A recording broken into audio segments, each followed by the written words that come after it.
Good evening and welcome to the Channel Studios here in London with your international news around the world in 5. Hong Kong police have arrested 9 people, including 6 high school children, over an alleged terrorist plot. Police said they had rented a room in a hotel to build bombs and planned to attack the city's courts, transport networks and streets.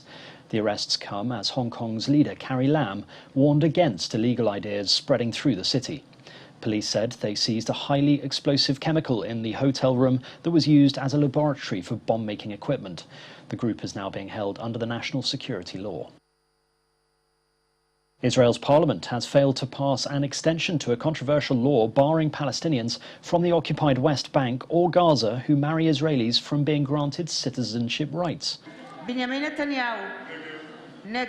It was the first big defeat for Prime Minister Naftali Bennett's government since it took office last month.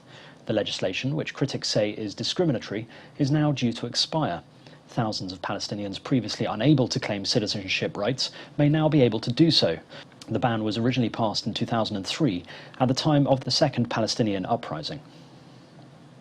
4 more victims have been discovered in the rubble of the collapsed South Florida apartment building, bringing the death toll to 28.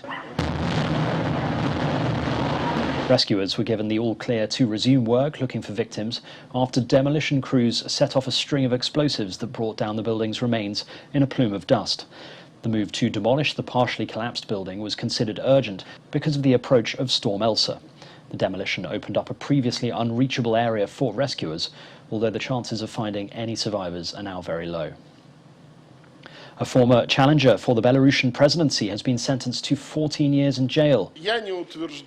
Former banker Viktor Babariko was found guilty of taking bribes and money laundering charges he says were fabricated to prevent him challenging Alexander Lukashenko in last year's election. Mr. Lukashenko, in power since 1994, has cracked down massively on his opponents, either by jailing them or forcing them into exile. Rebel forces in Ethiopia's Tigray region are preparing for a new conflict with militia from the neighbouring Amhara province. Eyewitnesses in the region have spoken about long convoys of fighters loyal to the Tigray People's Liberation Front heading westwards. Amhara militia have supported Ethiopia's federal troops, who last week declared a unilateral ceasefire and pulled out of Tigray's regional capital Mekelle and dozens of other towns. Ethiopia's Prime Minister said the withdrawal was to avoid further casualties. Egypt has denounced Ethiopia's decision to begin filling the reservoir behind its giant hydropower dam on the Blue Nile for a second year. The Egyptian Irrigation Ministry expressed its firm rejection of this unilateral measure and said the move was a violation of international laws and norms that regulate projects built on the shared basins of international rivers. The Grand Ethiopian Renaissance Dam is the source of an almost decade-long diplomatic standoff between Ethiopia, Egypt and Sudan. Heavy rains and fierce winds have gripped Cuba's south-central coast as Tropical Storm Elsa hits the island hard. More than 100,000 people in Cuba have been evacuated from flood-prone areas or unsafe housing.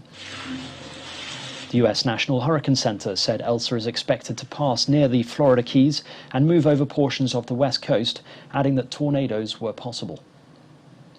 Twitter has lost liability protection against user-generated content in India as it has failed to comply with the new IT rules. The government has officially said that Twitter has lost its immunity after repeatedly criticizing the company for non-compliance. India's new IT rules are aimed at regulating content on social media firms and making them more accountable to legal requests for removal of posts and sharing details on the originators of messages. And finally, Denmark has built the biggest sandcastle in the whole world, breaking the previous Guinness World Record. The sandcastle, built in northwest Denmark at a height of 21.16 metres, is 3.5 metres higher than the previous record. Around 4.8 tonnes of sand was used to build the sandcastle. The sand is made up of 10% clay for it to stick better when the castle is done, and an extra layer of glue is put on to make it last through most of the winter. And that's your international news around the world in 5. Now back to the Channel Studios in Lagos.